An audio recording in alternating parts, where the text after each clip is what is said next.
Un B7, la Virgen pura y dolorosa, nos alerta y confirma que Jorge Mario Bergoglio no ha recibido ningún grado del sacramento del orden sacerdotal. Sí, es un hombre injusto y violento, no lo dicen Arturo y Agustín, lo dice la Virgen, y no recibe el poder de bendecir. En nombre de Dios. En nombre de Dios. Si fuera al menos diácono, que es el grado inferior, hoy vamos a demostrar por qué no es diácono, sí podría bendecir. Entonces la Virgen nos dice que no puede bendecir porque no es ni siquiera diácono, menos todavía sacerdote, menos obispo, por tanto, todo lo que ha hecho es inválido. O sea, esto es gravísimo. Esto es gravísimo porque eso significa que realmente es un destructor. Es que ha destruido la Iglesia, ya no tiene arreglo. Muy buenas, saludos cordiales en Cristo y María. Hombre violento, que pagará por su pena. Será injusto. No me hará caso. No recibe el poder de bendecir en el nombre de Dios. Ha perdido la luz del Evangelio, busca ciegas y quiere buscar la salvación sin Dios.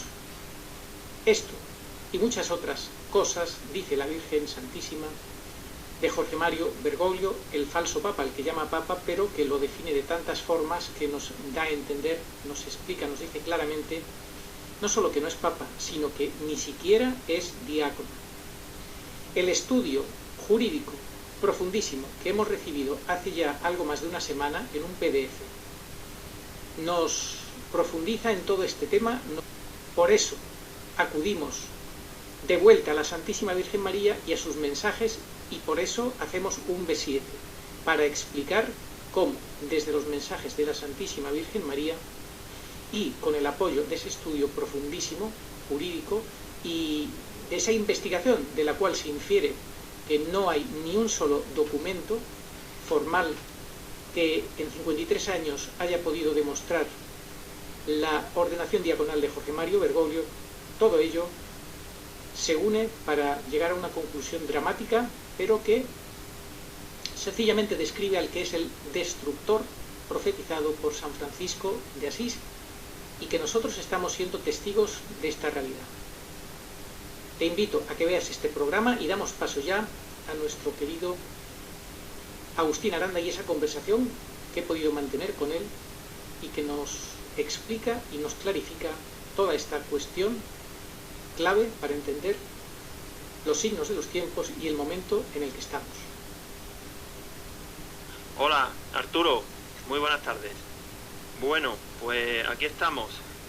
Para quien no lo iba a decir, ¿verdad? Grabar la 7ª entrega sobre las apariciones de la Virgen de Umbe. Menudos 8 días que llevamos, desde que tú me enviaste ese correo electrónico con el estudio jurídico.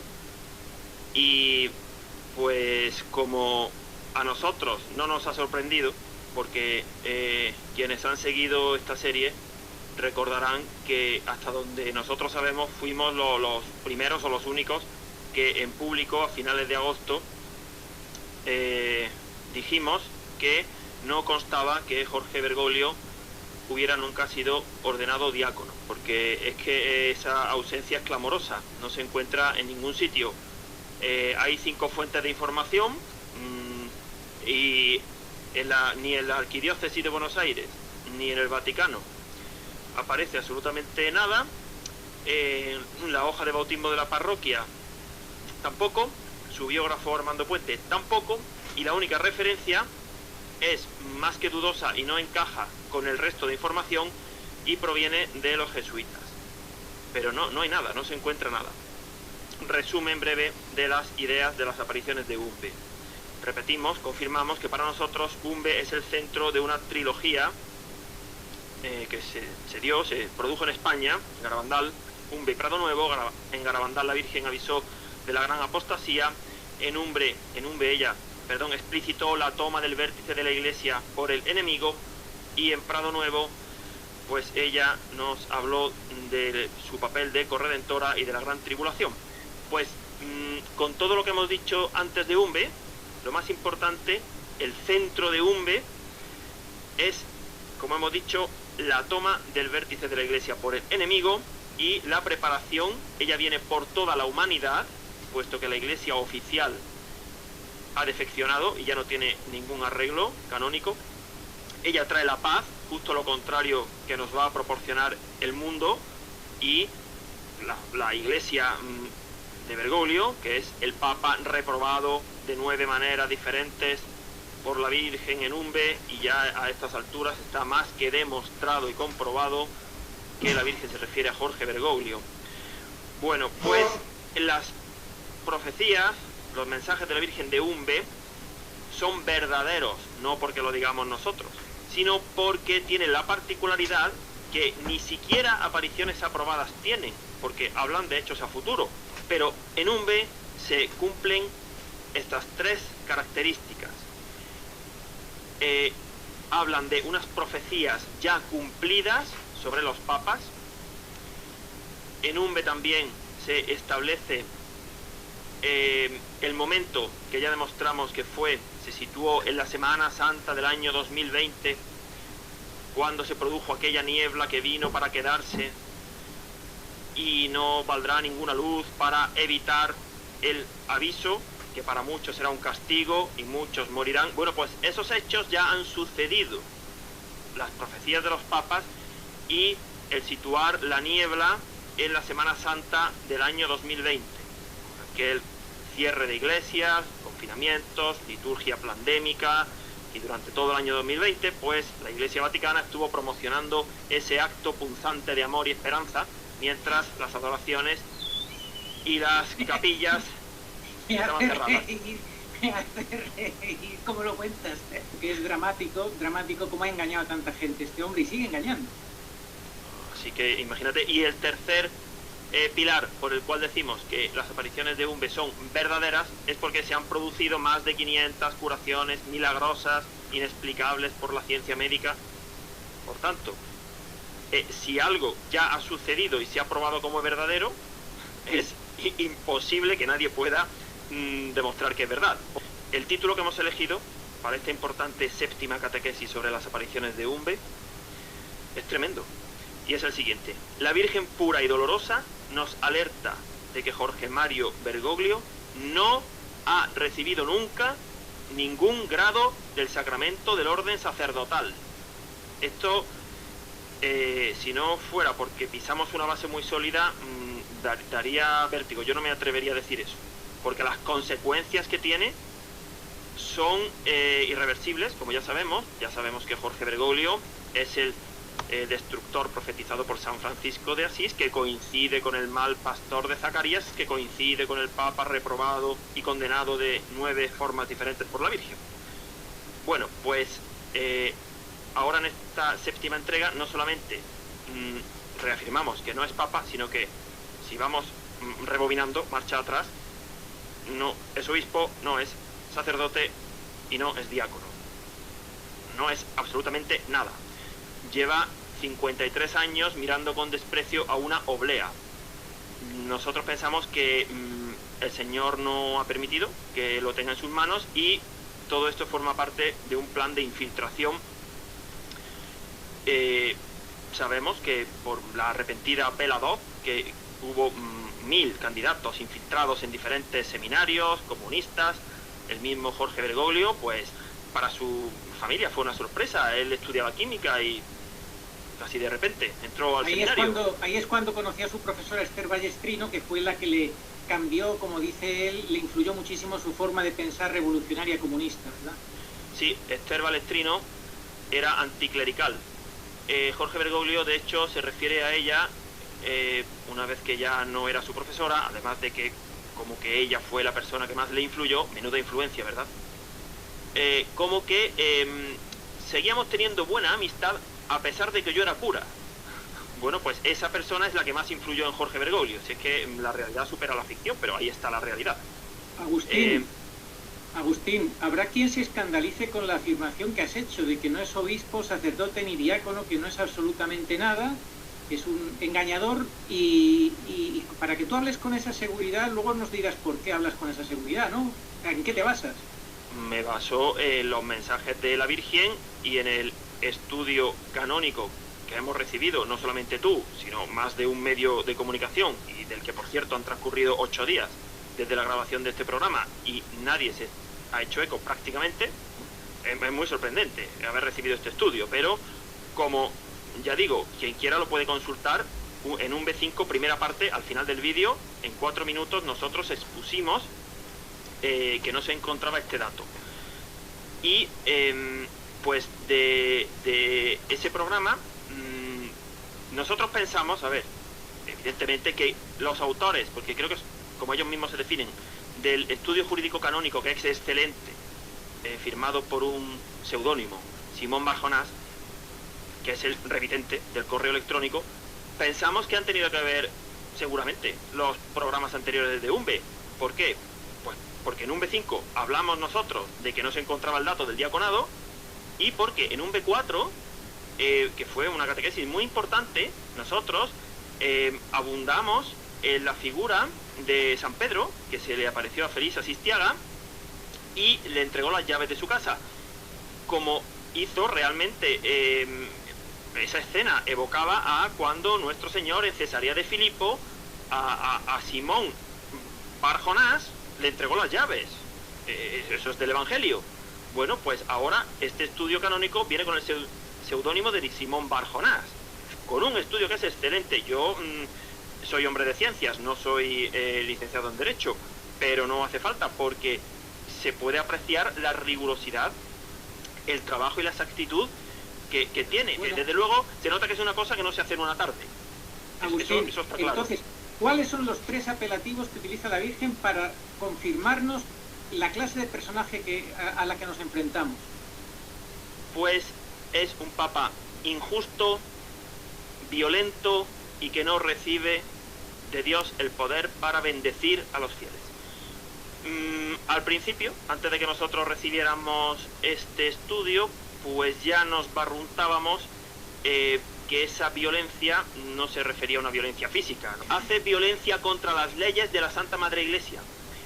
Es injusto porque no se ajusta a la justicia del derecho canónico, ni de la jurisprudencia, ni de los precedentes que hay en la congregación de la doctrina para la fe, o del Santo Oficio, como se llamaba antes, ni a lo emanado de los concilios, ni al magisterio de los papas anteriores. En fin, es un hombre injusto y violento. No lo dicen Arturo y Agustín, lo dice la Virgen, y no recibe el poder de bendecir. En nombre de Dios. En nombre de Dios. Si fuera al menos diácono, que es el grado inferior, hoy vamos a demostrar por qué no es diácono, sí podría bendecir. Pues claro, ya la Virgen nos está diciendo, además recuerda que en un B5 dijimos, nosotros este mensaje que dio la Virgen el 8 de junio del 69, 6 meses y pico antes de la ordenación, comillas, ordenación sacerdotal, que luego veremos, de Bergoglio. ¿Por qué la Virgen diría 6 meses y pico antes este papa hombre violento? Y nosotros ingenuamente dijimos, claro, porque como faltaban 6 meses y pico para que se ordenara sacerdote, seguro que ese día, que además fue domingo, el 8 de junio del 69, fue cuando recibió el diaconado. Y nos pusimos a buscar, y todavía podemos estar buscando el diaconado, ¿verdad? Porque de ahí fue de donde en un B5 dijimos que no era diácono. A ver, no es que no lo saquemos de la manga. Y la Virgen no volvió a hablar del Papa hasta el año 71. Sí. Ella siguió hablando de otras cosas, pero no quiso dejarla pasar la ocasión en el año 69, 6 meses y pico antes, de decir, este Papa, hombre, y le llama hombre, como San Francisco de Asís, un hombre destructor, le llama hombre, violento, violencia contra las leyes, y no puede bendecir, en fin. Claro, hubiera sido muy descarado que ese mensaje lo hubiera dado la Virgen el 13 de diciembre del 69. Pero es que 6 meses antes es donde nos da la pista del tema del diaconado, que es la clave. Claro, no, si no, no hubiéramos tenido esa pista, ni de broma. Si no, hubiéramos pensado, pues no sé, que no estaba el dato, ¿no? O sea, en el mejor de los casos, los más avanzados se hubieran extrañado, oye, ¿por qué no publican el dato este? Entonces la Virgen nos dice que no puede bendecir porque no es ni siquiera diácono, menos todavía sacerdote, menos obispo, por tanto, no, todo lo que ha hecho es inválido. O sea, esto es gravísimo. Esto es gravísimo porque eso significa que realmente es un destructor. Es que ha destruido la Iglesia, ya no tiene arreglo. porque si fuera sacerdote o si fuera obispo, a ver, la Virgen no habría dicho que no recibe el poder de bendecir, podría arrepentirse, aunque fuera un sacerdote satanista, pero sería sacerdote. Pero claro, de la noche a la mañana uno no puede de repente pasar de papa a diácono sacerdote, porque además se necesitan unos plazos que se han conculcado todos, absolutamente. No se han cumplido ni los plazos ni la forma. O sea, la ilicitud está demostradísima, está comprobadísimo que es una ordenación sacerdotal ilícita. Pero también vamos a demostrar, basándonos en los mensajes de la Virgen, que es inválida, porque hubo dolo. Pero bueno, eso lo veremos un poquito más adelante. El estudio está tan bien trabajado que tiene unas fuentes insuperables. Los códigos de derecho canónico, los concilios, la jurisprudencia de la Congregación para la Doctrina de la Fe, estudios de prestigiosos canonistas, todos ellos citados a pie de página. Bueno, ¿y qué ideas se desprenden? ¿Qué conclusiones? Bueno, el subdiaconado, que fue hasta donde llegó Bergoglio, en absoluto era semejante ni sustituto del diaconado. Eso que quede claro.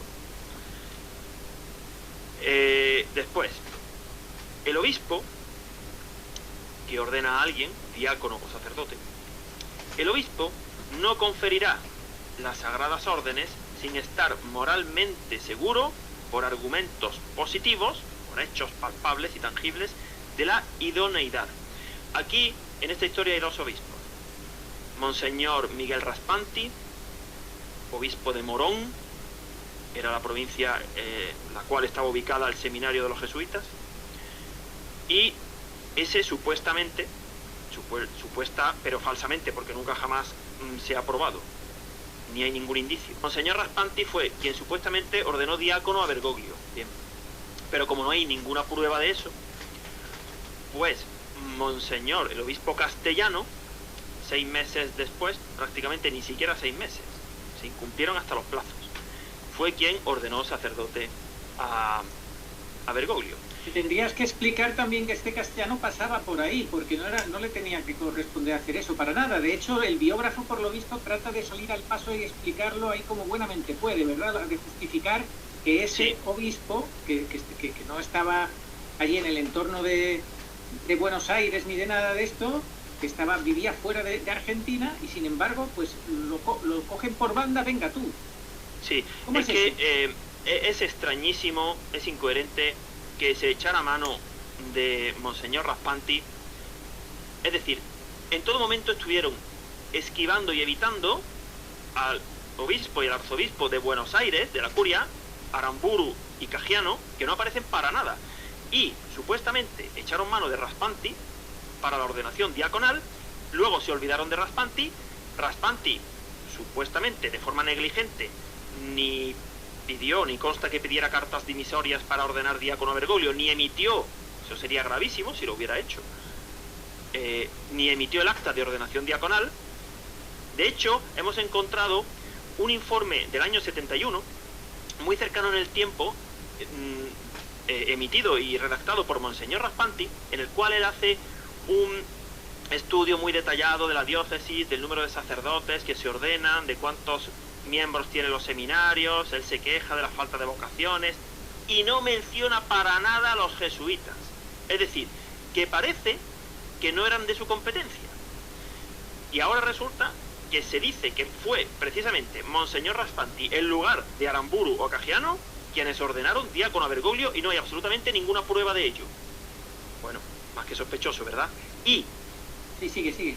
Y Castellano, que es el segundo obispo de la historia, era un obispo muy ortodoxo, que era emérito, había tenido problemas porque no aceptaba el Concilio Vaticano II, y yo supongo que terminaron de amargarle la vida poniéndole de obispo auxiliar al montonero terrorista Angelelli, que luego, posteriormente, cosas del destino, ha sido beatificado por Bergoglio.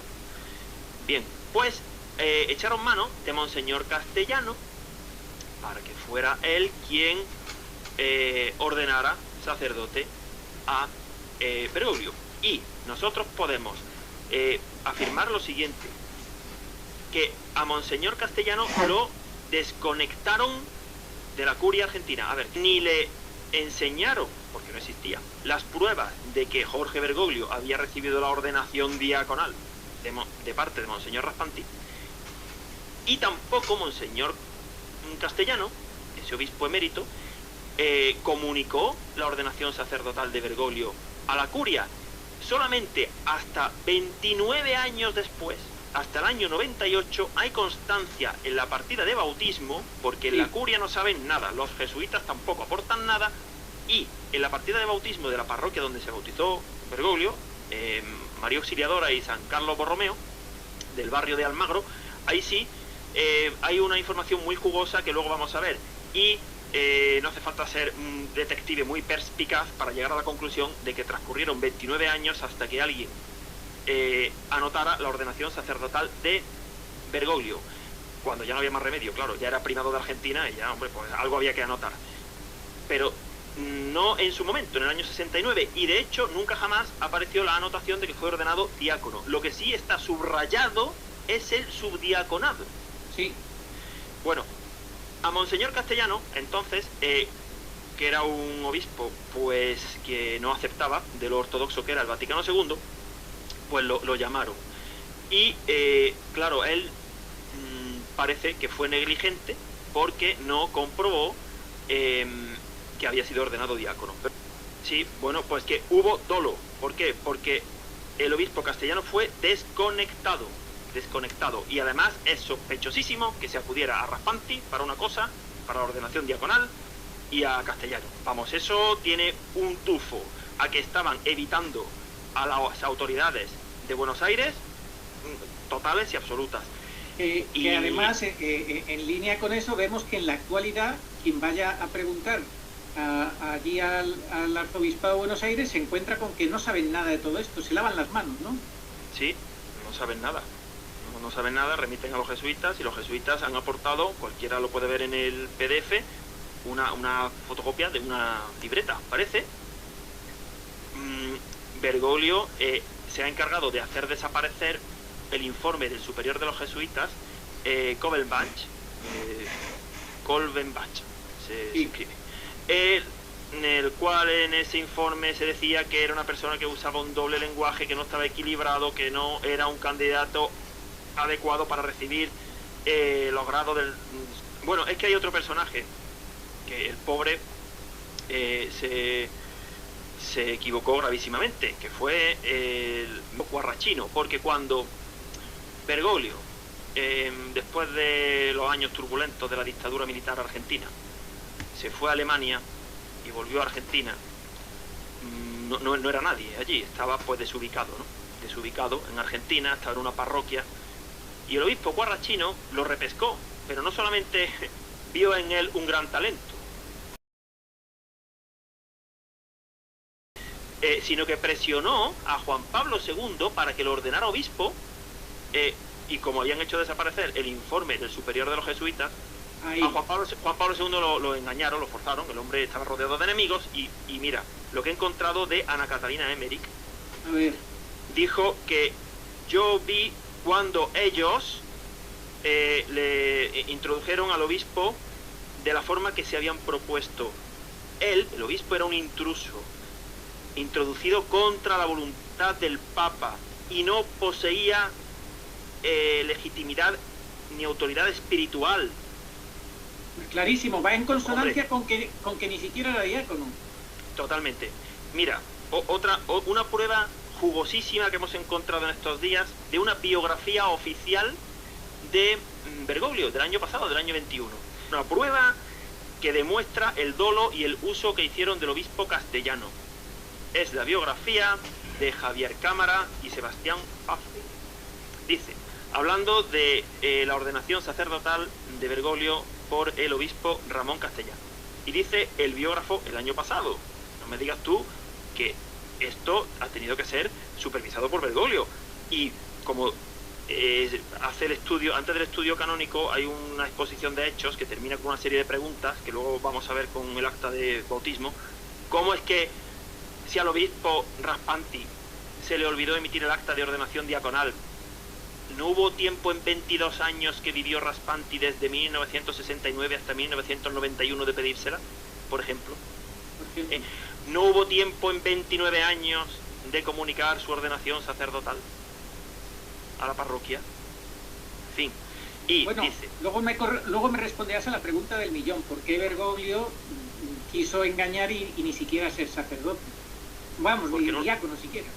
Porque era un infiltrado desde el principio. Quería regodearse en el engaño, por eso. Dice el biógrafo el año pasado: y por esas cosas de la vida, la ordenación sacerdotal estuvo a cargo del entonces arzobispo emérito de Córdoba, Monseñor Ramón Castellano. No se ha podido establecer si Castellano fue invitado por alguna razón especial a presidir la ordenación o si fue pura casualidad. Suele suceder todavía hoy que los obispos y arzobispos eméritos, con más disponibilidad de tiempo que los titulares de las diócesis, concurren a celebrar estas ceremonias a pedido de las autoridades de las órdenes y congregaciones religiosas. En la ceremonia de ordenación participó toda la familia de Jorge, bla bla bla bla. Bueno, ¿qué pasaba por allí? Pasaba por allí, hombre, si tenemos un obispo emérito, ¿quiere usted ordenar a unos muchachos, verdad? En fin, que esto es una burla. Sí, es un tratar de justificar lo injustificable, ¿verdad? Yo te decía, vamos a ver, si el interés de Bergoglio es infiltrarse dentro de la Iglesia como un revolucionario marxista y demás, y como, bueno, ya lo dijo también don Antonio Caponeto, el profesor Caponeto, dijo que estaba documentado que Bergoglio se había entregado a la sinagoga de Satanás y a la sinagoga judía. Esto lo ha dicho Antonio Caponeto, no lo digo yo. Entonces, si Bergoglio actúa con esas intenciones de infiltrarse dentro de la Iglesia, tú dices, ¿y para qué se complica tanto la vida con todos estos tejemanejes? Engaña, utiliza a uno, utiliza al otro, usa el nombre de este y del otro. ¿Para qué? ¿Para qué? ¿Y por qué no lo hace más sencillo? Bueno, pues que me ordenen y ya está, y yo seré cura aunque no crea ni nada. Pues porque yo creo que no quería ser cura, lo que quería era hacer daño a la Iglesia.